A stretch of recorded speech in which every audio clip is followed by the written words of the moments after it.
Good morning. Celkon mobile సమర్పిస్తున్న business breakfast షోకి స్వాగతం. ఏషియన్ మార్కెట్స్ ఒక చైనా మినహాయిస్తే మిగతా మార్కెట్స్ అన్ని కూడా స్ట్రాంగ్ గా ట్రేడ్ అవుతున్నాయి. చైనా మార్కెట్స్ లో కరెక్షన్ కొనసాగుతోంది.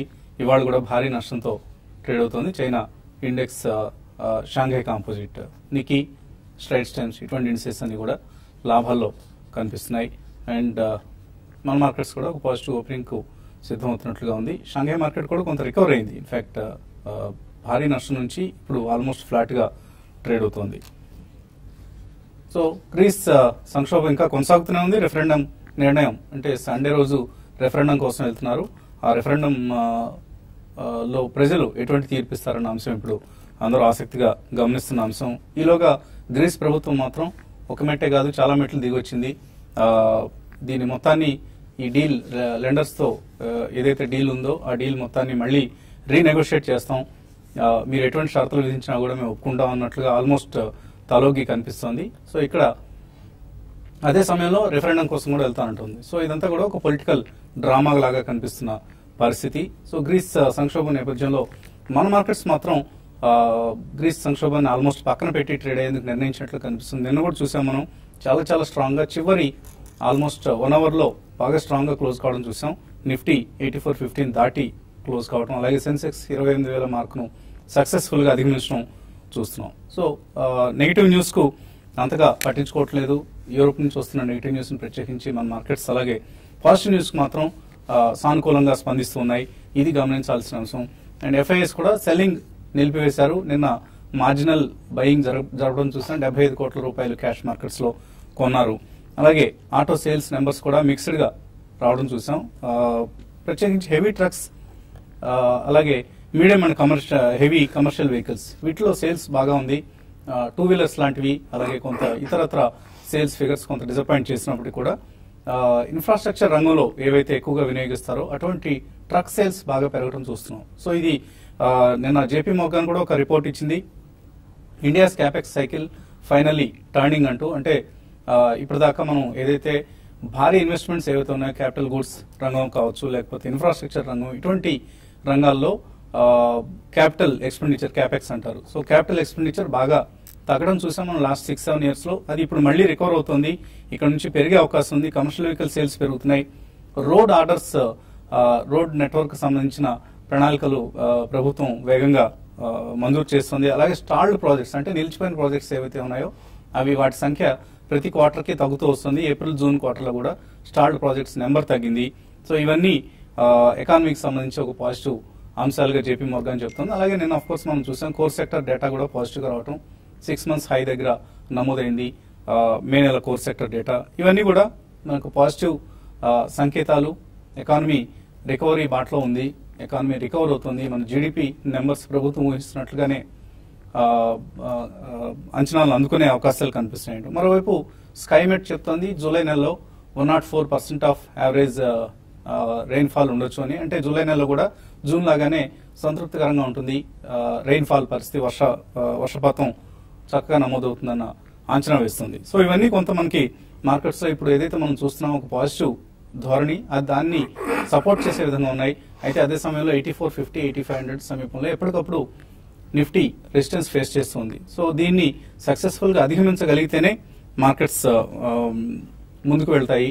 అదర్వైజ్ మళ్ళీ ఎప్పట్లాగానే వెనక్కి వచ్చి మళ్ళీ ఒక 200-300 పాయింట్స్ కరెక్షన్ చూసే ఛాన్స్ కూడా ఉంటుంది. సో ఈ నెక్స్ట్ 1 or 2 days లో ఎటువంటి బిహేవియర్ మార్కెట్స్ కనపరుస్తాయన్నది కీలకం అవుతుంది. అండ్ మిడ్ క్యాప్స్ లో బాగా హెవీ యాక్షన్ చూస్తున్నాం మనం. మిడ్ క్యాప్ పిఎస్యూ బ్యాంక్స్ నిన్న భారీగా పెరిగే, యూనియన్ బ్యాంక్ కావచ్చు, బ్యాంక్ ఆఫ్ ఇండియా కావచ్చు, అలాగే ఇతర stocks like GMR infra, Indian Hotels, Shriram Transport Finance, Indraprastha Gas ఇటువంటి స్టాక్స్ లో మనకు హైట్ అండ్ యాక్టివిటీ చూస్తున్నాం. సో కొద్దిగా మిడ్ క్యాప్స్ పట్ల అప్రమత్తంగా ఉండాలి. ఏ స్టాక్ పడితే ఆ స్టాక్ మిడ్ క్యాప్స్ పెరుగుతున్నాయి కదా అని హడావుడిగా ఎంటర్ కాకూడదు. ఏదైనా న్యూస్ బేస్డ్ స్టాక్స్ లో మాత్రమే పొజిషన్స్ తీసుకోవడం అనేది బెస్ట్ స్ట్రాటజీ అవుతుంది. అండ్ ఇండెక్స్ పరంగా ఆఫ్ కోర్స్ లార్జ్ క్యాప్స్ పరంగా సెలెక్ట్ మూవ్స్ ప్రస్తుతానికి మనం అడాప్ట్ చేయాల్సిన అవసరం ఉంది. సో యూరోప్ నుంచి వెలువడే సంకేతాలను గమనిస్తుండాలి. మన మార్కెట్ సంబంధించి ఎక్కడ టెక్నికల్ ఎనాలిసిస్ ని సమయంలో కొద్దిగా ఫాలో కావడం మంచిది. ఎందుకంటే fundamentals remaining the same, technicals will play major role. So ఎక్కడ రెసిస్టెన్స్ ఉంది, ఎక్కడ సపోర్ట్ ఉంది, ఇటువంటి అంశాలను కొద్దిగా గమనించి నిర్ణయం తీసుకుంటూ ఉండాలి. మార్కెట్స్ పరిస్థితి గురించి మాట్లాడేందుకు మనతో అనలిస్ట్ సిద్ధంగా ఉన్నారు. సో నిన్న కూడా చాలా స్ట్రాంగ్ గా క్లోజ్ అయ్యే మార్కెట్స్ గ్రీస్ పరిణామాలను పక్కన నెట్టి మరి. సో ఇదే ట్రెండ్ కొనసాగుతుంది అనుకుంటున్నారా? ఈ ర్యాలీ సస్టైన్ అవుతుంది అనుకుంటున్నారా? బేసిక్లీ ఈ ర్యాలీ సస్టైన్ కావడానికి రిజల్ట్స్ ప్రధాన కారణం అవ్వాలండి. సో మనకి నెక్స్ట్ వీక్ తర్వాతనే రిజల్ట్స్ మొదలవుతాయి. బట్ ఈ ర్యాలీలో కూడా చిన్న కన్సాలిడేషన్ అండ్ కొద్దిగా probably 2 to 3 days of consolidation అనేది జరగాలి. అంటే మేజర్ డౌన్ సైడ్ అయితే కనిపించలేదు, కానీ తప్పకుండా ఇది కొద్దిగా flattish market next 3 to 4 days లో అయిన తర్వాత ట్రెజెక్టరీ ఫామ్ అయితే బాగుంటుందండి. సో మీరు అన్నట్టు మిడ్ అండ్ స్మాల్ క్యాప్స్ లో చాలా స్ట్రాంగ్ ర్యాలీ చూస్తున్నాం మనం. అక్రాస్ ద బోర్డ్ అన్ని కూడా పెరుగుతున్నాయి. బట్ మీరు ఇచ్చిన word of caution is very very important అండి. So one should definitely follow. ఇంకా major top of the line shares చూస్తే అందులో కూడా మనకి చాలా సెలెక్టివ్ గా ఈసారి రిలయన్స్ ర్యాలీని లీడ్ చేసే అవకాశం చాలా ఎక్కువగా కనిపిస్తుంది. అండ్ మేజర్ ఇన్వెస్ట్మెంట్ బ్యాంకర్స్ కూడా దానికి చాలా పాజిటివ్ రీసెర్చ్ రిపోర్ట్స్ అనేది వస్తున్నాయి. నెక్స్ట్ 3 years లో డబుల్ అయ్యే ఛాన్స్ కూడా ఉందో, ఆల్మోస్ట్ 2,000 రూపాయల దాకా అని చెప్పి. సో విత్ కరెక్షన్స్ హెచ్యుఎల్ మీద కూడా చాలా పాజిటివ్ రిపోర్ట్స్ వస్తున్నాయి. ఇవన్నీ ఇండెక్స్ హెవీ వెయిట్స్ కాబట్టి ఈవెన్ ఫ్రంట్ లైన్ స్టాక్స్ లో ఎక్కడైనా చిన్న కరెక్షన్స్ వస్తే కూడా తప్పకుండా అందులో కొనుక్కోవాలండి. ఎందుకంటే we can still see about 15 to 20% return annually in some of the stocks. So ఈ కారణం మూలన మనకి monsoon is going to be a major news and parliament session. So ఈ రెండింటి మధ్యలో ఒక చిన్న కన్సాలిడేషన్ తప్పకుండా ఉంటుందండి. ఇండెక్స్ వైజ్ లీనియర్ గా అండ్ వన్ వే పెరిగేది కాదు. ఎప్పుడైనా కానీ చిన్న చిన్న కరెక్షన్స్ ఉంటేనే అది చాలా హెల్దీ మార్కెట్ కి అండ్ ఈవెన్ ఆపర్చునిటీ కూడా ఇస్తుంది లెఫ్ట్ అవుట్ ఇన్వెస్టర్స్ కి. సో నెక్స్ట్ 1 week 10 days లో వన్ షుడ్ గెట్ రెడీ. అప్పటిదాకా కొంచెం కాషన్ ఎక్సర్సైజ్ చేస్తే మంచిది. చిన్న కరెక్షన్ వచ్చిన తర్వాత అక్రాస్ ద బోర్డ్ అన్నిట్లో కూడా మనం డెఫినెట్లీ ఒక 3 to 5 సెక్టర్స్ చూస్ చేసుకుని స్వల్పంగా ఫస్ట్ ప్రైస్ పాయింట్ లో కొనుక్కుంటే చాలా లాభసాటిగా ఉంటుంది. సో టెక్నికల్ గా ఎటువంటి పరిస్థితులు ఉన్నాయి మార్కెట్స్? లాస్ట్ 10 days గా చూస్తే కనుక మార్కెట్ పెరగడానికి ప్రధానమైన కారణం ఏ ప్రైస్ అనమాట. ఇండెక్స్ ఫ్యూచర్స్ లోను, స్టాక్ ఫ్యూచర్స్ లోను కొంచెం స్ట్రాంగ్ బయస్ తోటి ఉండడంతో మార్కెట్ ఒక రికవరీ అనేది మనం చూసాము. ఎటువంటి న్యూస్ ఫ్లోకి ఎఫెక్ట్ అవ్వకుండా మార్కెట్ చాలా స్టడీగా పాజిటివ్ ధోరణిలో కనిపిస్తోంది. కొన్ని రోజులుగా చూస్తే కనుక మార్కెట్ 400 to 500 పాయింట్స్ వరకు పెరగడం జరిగింది. షార్ట్ టర్మ్ అప్ ట్రెండ్ లో కరెంట్ ట్రెండ్ మార్కెట్ పాజిటివ్ గానే కనిపిస్తుంది. కాకపోతే 8,500 మనం గత 2 నెలలుగా చూస్తే కనుక మేలోను జూన్లోను ఈ లెవెల్లో కొంచెం 2 టాప్లు ఏర్పడింది. ఈ 2 రోజుల్లో కూడా ఒకసారి 8,500 పరీక్షించే అవకాశం ఉంది. అంటే 3వ టాప్ కూడా ఏర్పడుతుంది. ట్రిపుల్ టాప్ ప్యాటర్న్ అంటారు. ఇక్కడ కొంచెం రెసిస్టెన్స్ కానీ ఇక్కడ కొంచెం షార్ట్ టర్మ్ కన్సాలేషన్ కానీ ఈ వీకెండ్ లో వచ్చే అవకాశం కనిపిస్తుంది. మార్కెట్ ఏమాత్రం కనుక ఈ 2-3 రోజుల్లో చూసిన స్ట్రెంత్ కనిపించినట్టుగానే 8,500 దగ్గర కనుక ఫర్దర్ స్ట్రెంత్ చూసి అంటే చిన్న చిన్న నీజర్ క్రియేషన్స్ తో కూడా బాగా స్ట్రాంగ్ గా రికవరీ స్ట్రాంగ్ గా క్లోజ్ అవుతే స్ట్రెంత్ ఉన్నట్టు అనుకోవచ్చు. 8,500 కూడా బ్రేక్అవుట్ అయ్యి దానిపైన కనుక క్లోజ్ అయిందంటే మార్కెట్ షార్ట్ టర్మే కాదు medium term up trend signal కూడా వచ్చినట్టు అనుకోవచ్చు. సో ఈ 8,500 కీలకమైన లెవెల్ ని మార్కెట్ అధిగమిస్తుందా లేదా అనేది ఈ 2-3 రోజుల్లో చూడాలి. బట్ ఓవరాల్ గా ఇండికేటర్స్ చూస్తే కనుక కొంచెం పాజిటివ్ గానే కనిపిస్తుంది. ట్రెండ్ లైన్స్ కూడా పాజిటివ్ గానే కనిపిస్తుంది. ప్యాటర్న్ కూడా పాజిటివ్ గానే కనిపిస్తుంది. కాబట్టి as it is trend positive గానే ఉందని చెప్పొచ్చు. సెక్టర్ వైస్ గా చూస్తే కనుక నిన్న చాలా రోజుల తర్వాత PSU banks front line stocks bank of Baroda, Canara bank, bank of India, Punjab national bank, SBI ఇవన్నీ కూడా కొంచెం స్ట్రాంగ్ గా రికవర్ అయినాయి. కొంచెం వాల్యూమ్స్ తోటి కొంచెం రివర్సల్ బార్ కూడా కనిపించింది. కాబట్టి షార్ట్ టర్మ్ లో కూడా పాజిటివ్ గానే ఉండే అవకాశం కనిపిస్తుంది. ఇవి కంటిన్యూ అయ్యే అవకాశం కనిపిస్తుంది. ఎందుకంటే బ్యాంక్ నిఫ్టీ చాలా స్ట్రాంగ్ గా లాస్ట్ 1 month గా ట్రేడ్ అవుతుంది. ఒక మేజర్ మీడియం టర్మ్ కన్సాలిడేషన్ కూడా పూర్తయింది అనుకోవచ్చు. సో ఈ నేపథ్యంలో ఓవరాల్ గా పాజిటివ్ గా ఉంది. కాబట్టి ట్రేడర్స్ ముఖ్యంగా ఫ్యూచర్స్ లో లాంగ్ పొజిషన్స్ ఉన్న వాళ్ళు స్ట్రిక్ట్ గా ఒక స్టాప్ లాస్ పెట్టి హోల్డ్ చేయొచ్చు. కొంచెం బాగా మార్కెట్ పెరిగింది 3 రోజుల్లో బాగా హెవీగా పెరిగిందని చెప్పి షార్ట్ పొజిషన్స్ స్పెక్యులేషన్ మటుకు పూర్తిగా అవాయిడ్ చేయడం మంచిది. వీక్నెస్ కనిపించి ఏమైనా సపోర్ట్ లెవెల్ బ్రేక్ అవుతాయి తప్ప కానీ మార్కెట్ లో అవాయిడ్ చేయడం మంచిది. సో లాంగ్ పొజిషన్స్ ని స్టాప్ లాస్ తోటి హోల్డ్ చేయొచ్చు. కాలర్స్ లైన్ ఉన్నారు. ఖమ్మం నుంచి Ramakrishna first caller. Hello sir, నమస్తే సార్. నమస్తే, అడగండి సార్. ఈ ఆప్టిక్ ఫైబర్ ఉన్న మోసర్ బేర్ ఈ రేట్ లో తీసుకోవచ్చా? ఈవెంట్ షార్ట్ టర్మ్ కోసమా? లాంగ్ టర్మ్ కోసం సార్. లాంగ్ టర్మ్ కోసం. లాంగ్ టర్మ్ కోసం ఈ 2 కంపెనీస్ సజెస్ట్ చేస్తారా? Moser Baer and Aksh Optic Fibre. No, I don't think so అండి. Moser Baer definitely it's an avoidable stock. ఎందుకంటే ఈక్విటీ పరంగా చాలా పెద్దది. ఎందుకంటే లాస్ట్ 1.5 decade లో కూడా అంతగా వాళ్ళు original compact disc to DVD manufacturer to solar లోకి వెళ్లారు. It's not a great investment buy అండి. అక్ష ఆప్టిక్ ఫైబర్ నిన్న మనకి డిజిటల్ ఇండియా వచ్చిందని చెప్పి కొద్దిగా మనకి యాక్షన్ అనేది కనిపిస్తుందండి. బట్ దానికంటే I think there are better stocks అండి. సో ఈ రెండు అవాయిడ్ చేసి స్ట్రాంగ్ స్టాక్స్ కి వెళ్ళిపోతే మంచిదండి. తర్వాత కాలర్ బెంగళూరు నుంచి లక్ష్మి లైన్ ఉన్నారు. హలో హలో అడగండి లక్ష్మి. సార్ వస్తుంది సార్, నా పేరు లక్ష్మి అండి. అడగండి లక్ష్మి. సార్ మీ ప్రోగ్రామ్ చాలా యూస్ఫుల్ గా ఉంది సార్. పర్టికులర్ గా ఇంట్లో ఉండే విమెన్ కి కూడా ఏదో కొద్దిగా ఆర్థిక స్వావలంబన కలుగుతా ఉంది. థ్యాంక్ యూ అండి. సార్ పర్టికులర్ గా బాలా గారి సజెషన్స్ మేము ఫస్ట్ నుంచి ఫాలో అవుతా ఉన్నాం. ఆయన గారు చెప్పిన జేవి కెమికల్స్ కానీ అశోక్ లేలాండ్ కానీ మేము ఎప్పుడో లాంగ్ టర్మ్ కోసం తీసుకున్నాము. 30 రూపీస్ లో తీసుకున్నాం sir Ashok Leyland. Very good. ఇప్పుడు మళ్ళా మొన్న ఒక 2 lakhs యాడ్ చేసాం 68 రూపీస్ లో. ఇప్పుడు అది కంటిన్యూ చేయమంటారా సార్, లేకపోతే ఏమన్నా అమ్మేసుకొని మళ్ళీ తగ్గినప్పుడు ఏమన్నా మళ్ళీ అక్యుములేట్ చేసుకోమంటారు? ఇంకొకటి ఏమో జెన్సార్ టెక్నాలజీస్ చెప్పారు సార్. 656 దగ్గర కొన్నాము. కొన్న తర్వాత ఈ గ్రీస్ సంక్షోభం అని చెప్పి కొంచెం మార్కెట్ ఒడిదుడుకుల్ గా ఉంది కదా సార్. ఒకసారి ఎగ్జిట్ అవ్వమంటారా లేకపోతే కంటిన్యూ అవ్వమంటారా? కొంచెం ఎక్కువ అమౌంటే తీసుకున్నాము జెన్సార్. మేము ఒక 3 lakhs వరకు పెట్టున్నాము 656 లో. ఓకే, అశోక్ లేలాండ్ కూడా ఉన్నాయి ఇప్పుడు మీ దగ్గర. So Ashok Leyland and Zensar Technologies hold చేయొచ్చా, కంటిన్యూ చేయొచ్చా ఇవి? యా, కంటిన్యూ చేయమని చెప్తానండి. మనకి మిడ్ క్యాప్ ఐటీ స్టాక్స్ అన్నిటికీ భిన్నంగా Zensar technologies even quarter on quarter కూడా ఎక్సలెంట్ రిజల్ట్స్ చూపించారు. అండ్ రీసెంట్లీ మంచి డివిడెండ్ కూడా ఇచ్చారు. అండ్ వాళ్ళు కూడా డిజిటల్ స్పేస్ లో చాలా స్ట్రాంగ్ ఎక్స్పాన్షన్ కి వెళ్తున్నారండి. సో ఆల్మోస్ట్ ఇది అక్కడే ఆ రేట్ లోనే ఉందండి. 660 to 680 జోన్ లో ఉంది. మీరు 650 లో తీసుకున్నారు. సో కరెంట్లీ వేరే వాటికంటే ఇది భిన్నంగా ఉంది కాబట్టి ఉంచండి. ఈ క్వార్టర్ రిజల్ట్స్ అయిన తర్వాత కొద్దిగా చూడొచ్చు. ఒకవేళ మీకు అంతగా రిస్క్ ఎక్కువ తీసుకోదలుచుకోకపోతే మేబీ అరౌండ్ 635, 640 లో ఒక స్టాప్ లాస్ పెట్టండి. అక్కడి నుంచి ఏమైనా పడితే మళ్ళీ అందులో ఎంట్రీ తీసుకోవచ్చు. అశోక్ లేలాండ్ మాత్రం కంటిన్యూ చేయండి. తర్వాత కాలర్ లైన్ ఉన్నారు శ్రీకాళహస్తి నుంచి రవిచరణ్. హలో హలో అడగండి రవిచరణ్. హలో, ఈ మాస్టెక్ ఈ టైంలో తీసుకోవచ్చా అండి? మాస్టెక్ ఒకటి, తర్వాత శ్రీకాళహస్తి ఒకటి. మీ శ్రీకాళహస్తి కంపెనీనే? శ్రీకాళహస్తి పైప్స్ ఉంది. అవునండి. మీ ఊరు కంపెనీ అని తీసుకుందాం అనుకుంటున్నారు? కొంచెం బాగుంది ఇది ట్రేడింగ్ లో. సో ఫండమెంటల్స్ లాస్ట్ 1 month లో కొంచెం ప్రాఫిట్స్ ఉంది ఇది. ఓకే, సో ఫండమెంటల్స్ అబ్జర్వ్ చేశారు. ఓకే అండి. So Srikalahasti pipes and Mastek తీసుకోవచ్చా? మాస్టెక్ మటుకు ప్రస్తుతం అవాయిడ్ చేయడం మంచిదండి. ఈ మధ్య మనం చూసాము లోయర్ రేటు 140 రూపాయల నుంచి 200 రూపాయల వరకు పెరగడం జరిగింది.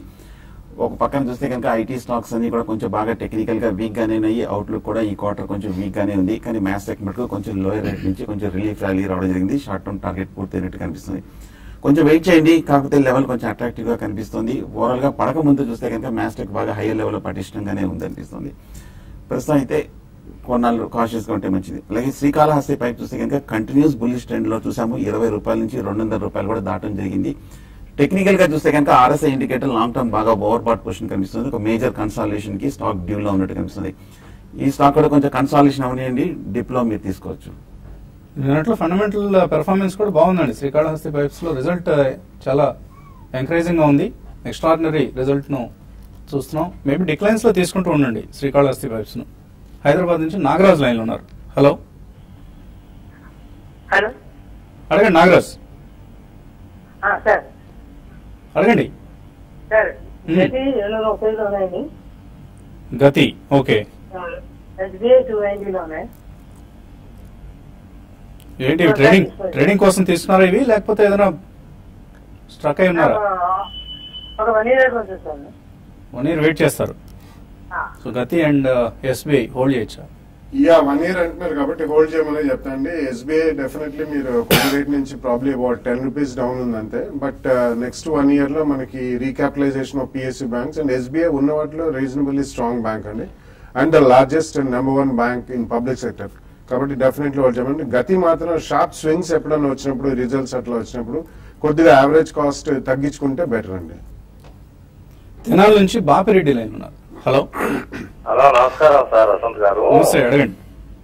నాదొక విజ్ఞప్తి విన్నపం సార్. ఇప్పుడు ఈ దీపావళికి బాలు గారు, కుటుంబరావు గారు, సుందర్ రాజన్ గారు, శేషు గారు, ఈ ప్రసాద్ గారు వీరంతా కూడా రికమెండేషన్స్ ఇచ్చారు కదా, దాని మీద ఒక రివ్యూ మరి ఇప్పుడు ఆ కంపెనీలు అట్లాగే ఇచ్చేయమంటారా, లేకపోతే కొన్ని ఏమన్నా మరి తీసేసి వేరే దాంట్కి పోవాలి? ఇట్లాంటిది మీరు కొద్దిగా అదేదన్నా ఏర్పాటు చేస్తే బాగుంటుందండి. అలాగే నేను బాలు గారు రికమెండేషన్స్ లో జేబీ కెమికల్స్ అప్పట్లో 215 అట్లా ఒక 1500 తీసుకున్నాను. అలాగే జేకే టైర్స్ కూడా ఒక 1000 షేర్లు 120 రూపాయలకి అట్లా తీసుకున్నాను.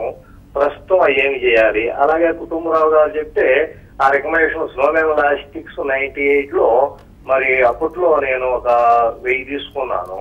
ఈ జైన్ ఇరిగేషన్ ఒక 500 తీసుకున్నానండి 82 రూపీస్ లో. వీటి గురించి కొద్దిగా బాలు గారిని ఎక్స్ప్లెయిన్ చేయమను సార్. ఓకే అండి. JB chemicals and JK tyres రెండు కూడా ఉంచమని చెప్తాయండి. జేబీ కెమికల్స్ కి బేసికలీ మధ్యలో ఒకసారి రష్యాలో సంక్షోభం వచ్చి వాళ్ళ కరెన్సీ డిప్రిషియేట్ అయినప్పుడు కొద్దిగా రియాక్షన్ స్ట్రాంగ్ గా వచ్చింది, కానీ మళ్ళీ బాగానే పుంజుకుందండి. So definitely JB Chemicals mid cap IT stock pharma stock లో చాలా స్ట్రాంగ్ పర్ఫార్మర్ గా మనం చూస్తున్నాం. సో తప్పకుండా హోల్డ్ చేయమని చెప్తానండి. జేకే టైర్స్ కూడా ఇప్పుడే మనం న్యూస్ చూస్తున్నాం, కమర్షియల్ వెహికల్ సేల్స్ బాగా పెరిగింది. అండ్ ఐ థింక్ ఈ రేట్ నుంచి పెద్దగా కింద పడే అవకాశం లేదు కాబట్టి జేకే టైర్ కూడా కంటిన్యూ చేయండి. నెక్స్ట్ 1 or 2 years లో వాళ్ళకి మంచి ఎక్స్పాన్షన్ కూడా ప్రొడక్షన్ లోకి వస్తుంది. సో ఒక లాభసాటిగానే ఉంటుంది. సో రెండు కూడా కంటిన్యూ చేయమని చెప్తానండి. అలాగే మీరు అన్నట్లుగా దీపావళి రికమెండేషన్స్ మళ్ళీ దీపావళికి మనం 1 year ఇచ్చిన రికమెండేషన్స్ అండి అవి. సో 1 year తర్వాతే వాటి పెర్ఫార్మెన్స్ ని రివ్యూ చేయడం జరుగుతుంది. మేబీ దీపావళి ముందు చేద్దాం ఆ పని. సత్యనారాయణ హైదరాబాద్ నుంచి. హలో సార్, నాది గతి 810 లో ఉన్నాయి. అగైన్ 760 లో 100 తీసుకున్నాను. Sorry confusion. కావేరీ సీడ్స్ 810 లో తీసుకున్నాను, 760 లో తీసుకున్నాను. ఇంకా డౌన్ అవుతుంది. సో ఇప్పుడు ఏం చేస్తూ వెరీ షార్ట్ టర్మ్ కోసం తీసుకున్నాను సార్. అండ్ గతి నాకు 200 లో కొన్ని షేర్స్ ఉన్నాయి. ఓకే గతి ఇప్పుడు చెప్పడం జరిగింది. కావేరీ సీడ్స్ పరిస్థితి ఈ మధ్య టెక్నికల్ గా చూస్తే కనుక 1000 రూపాయల నుంచి మనం 720, 710 రూపాయల వరకు పట్టడం చూసాము. ఇంచుమించు లోయర్ రేట్ లోనే తీసుకున్నారు హై నుంచి పోలిస్తే. టెక్నికల్ గా చూస్తే కనుక 700 దగ్గర చాలా స్ట్రాంగ్ సపోర్ట్ కనిపిస్తుంది. గత 6 నెలలుగా చూస్తే కనుక 2-3 మేజర్ బాటమ్స్, మేజర్ సపోర్ట్ లో కూడా ఏర్పడింది. సో కావేరీ సీడ్స్ బహుశా ఇక్కడ ఓవరాల్ గా లాంగ్ టర్మ్ చూస్తే కనుక కరెక్షన్ ఇక్కడ పూర్తయింది అనుకోవచ్చు. 700 దగ్గర నుంచి కొంచెం రీబౌండ్ అయ్యే అవకాశం కనిపిస్తుంది. ప్రస్తుతం అయితే ఫండమెంటల్ గాను టెక్నికల్ గాను స్ట్రాంగ్ గానే ఉంది కాబట్టి హోల్డ్ చేయండి. లాస్ట్ కాలర్ లైన్ ఉన్నారు, నల్గొండ నుంచి రాజు. హలో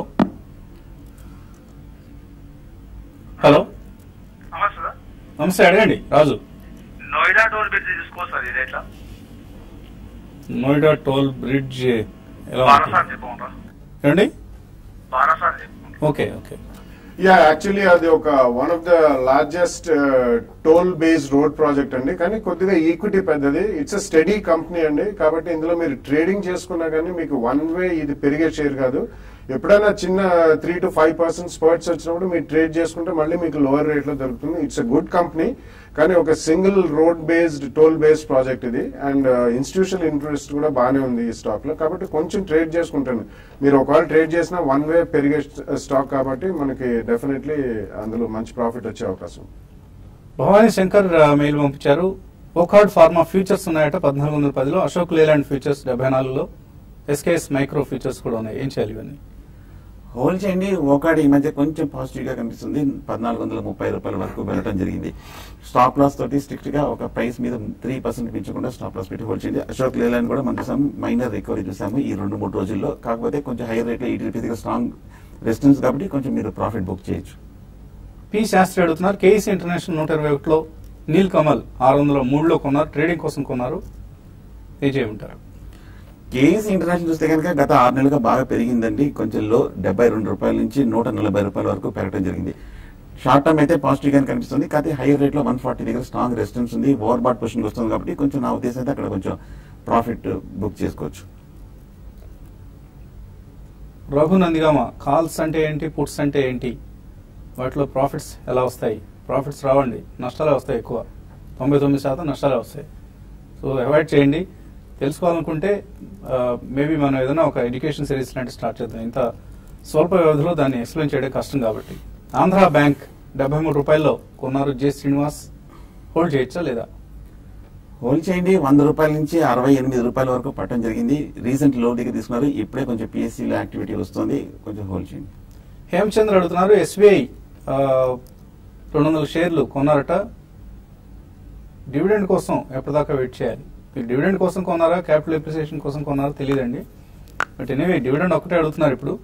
డివిడెండ్ మీరు రేపు క్వార్టర్ రిజల్ట్స్ వచ్చిన తర్వాత అనౌన్స్ చేసే అవకాశం ఉంది. సెప్టెంబర్ లోపు అన్ని వస్తుంది, నెక్స్ట్ 2-3 months లో వస్తాయి. క్రిస్ కెరోల్ అడుగుతున్నారు, మోన్సాంటో ఇండియా ఫండమెంటలీ 4 years కోసం కొనుక్కోవచ్చా? It's a very strong company and it's a world leader with intellectual property rights. Actually BT Cotton lo they are world leaders కాబట్టి హోల్డ్ చేయండి మీరు. గోపికృష్ణ అడుగుతున్నారు, మిడ్ క్యాప్ లార్జ్ క్యాప్ లో debt free companies ఏవైనా recommend చేస్తారా long term కోసం? The list is huge అండి mid and small cap companies లో. So there are lot of companies. మీరు ఐటీలో ఎస్పెషల్లీ చాలా మటుకు డెట్ ఉండదు, ఫార్మా కంపెనీస్ లో కూడా చాలా వాటికి ఉన్నది. So maybe JBKM it's a very strong company with zero debt and strong cash balance in the balance sheet also. So అటెనంటది and maybe Zensar technologies. Banks కూడా అండి, some of the banks are getting very stronger. IndusInd bank and Yes bank ఇటువంటివి మీరు 1 or 2 price points లో కొనుక్కోవచ్చు. విజయలక్ష్మి అడుగుతున్నారు, Avanthi feeds ఈ రేట్లో తీసుకోవచ్చా లాంగ్ టర్మ్ కోసం? అవంతి ఫీడ్స్ చూస్తే కనుక సైడ్ వేస్ లో కనిపిస్తుందండి, కొంచెం హై ప్రైస్ గా కనిపిస్తుంది, బట్ టెక్నికల్ గా స్ట్రాంగ్ గా కనిపిస్తుంది. కొంచెం డిప్ లో తీసుకోండి, ఎందుకంటే లాస్ట్ ఇయర్ బాగా పెరిగింది కాబట్టి. రమేష్ రెడ్డి కొన్నారట, ఆర్ఎస్ సాఫ్ట్వేర్ ట్రేడింగ్ కోసం తీసుకుందాం అనుకుంటున్నారు, తీసుకోవచ్చా? అవాయిడ్ చేయడం మంచిదండి. మనం ఒక లాస్ట్ 6 months గా చూస్తే కనుక హై నుంచి బాగా తగ్గడం జరిగింది. కాకపోతే ఈ లెవెల్ కొంచెం 170 రూపాయల దగ్గర కొంచెం టెక్నికల్ గా అట్రాక్టివ్ కనిపిస్తుంది. ఒక రిలీఫ్ ర్యాలీ వచ్చే అవకాశం ఉంది. ఎక్స్ట్రీమ్ షార్ట్ టర్మ్ అయితే తీసుకోవచ్చు. అలాగే యాక్సిస్ బ్యాంక్ కొన్నారట 555 రూపాయల. క్రాంతి కుమార్ షార్ట్ టర్మ్ కోసం ఏం చేయాలి? పాజిటివ్ గా కనిపిస్తుంది. లాస్ట్ 1 week గా బాగా పెరిగాయి, నిన్న కూడా బాగా రివర్సల్ కూడా కనిపించింది. షార్ట్ టర్మ్ అయితే స్టాప్ లాస్ తోటి హోల్డ్ చేయండి. ఇంకా మెయిల్స్ చాలా మిగిలిపోయి, సమయం కూడా మించిపోయింది. ఇది ఇవాళ Celkon mobiles business breakfast show. మధ్యాహ్నం స్మార్ట్ ఇన్వెస్ట్లో మళ్ళీ కలుద్దాం.